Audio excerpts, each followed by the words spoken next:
Hello everyone, welcome back again to SelfCAD channel with SelfCAD basic tutorial how to add more edge in 3D objects.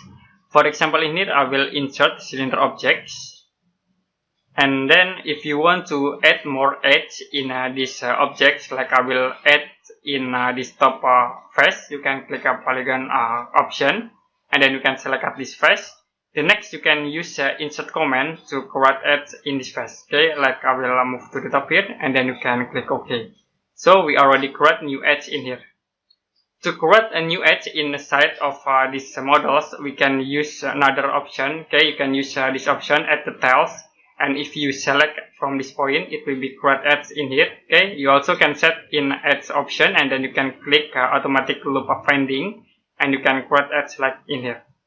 So we create again in here.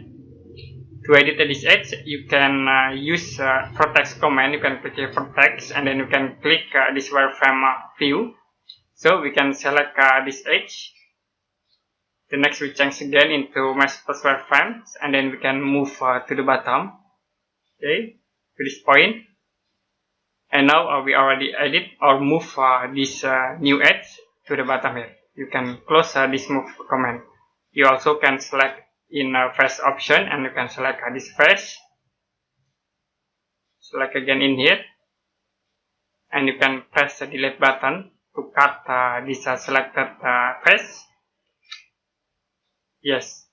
The next, if you want to add more edge in these sides, you can use add details again, and you can click at this point.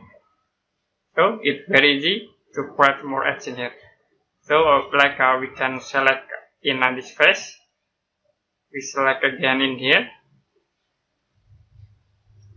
select again in here. You also can use extrusion to extrude at this face. You can click modify extrusion, and in here we can set into individual, and I will set into connect neck boards. You can click OK to apply.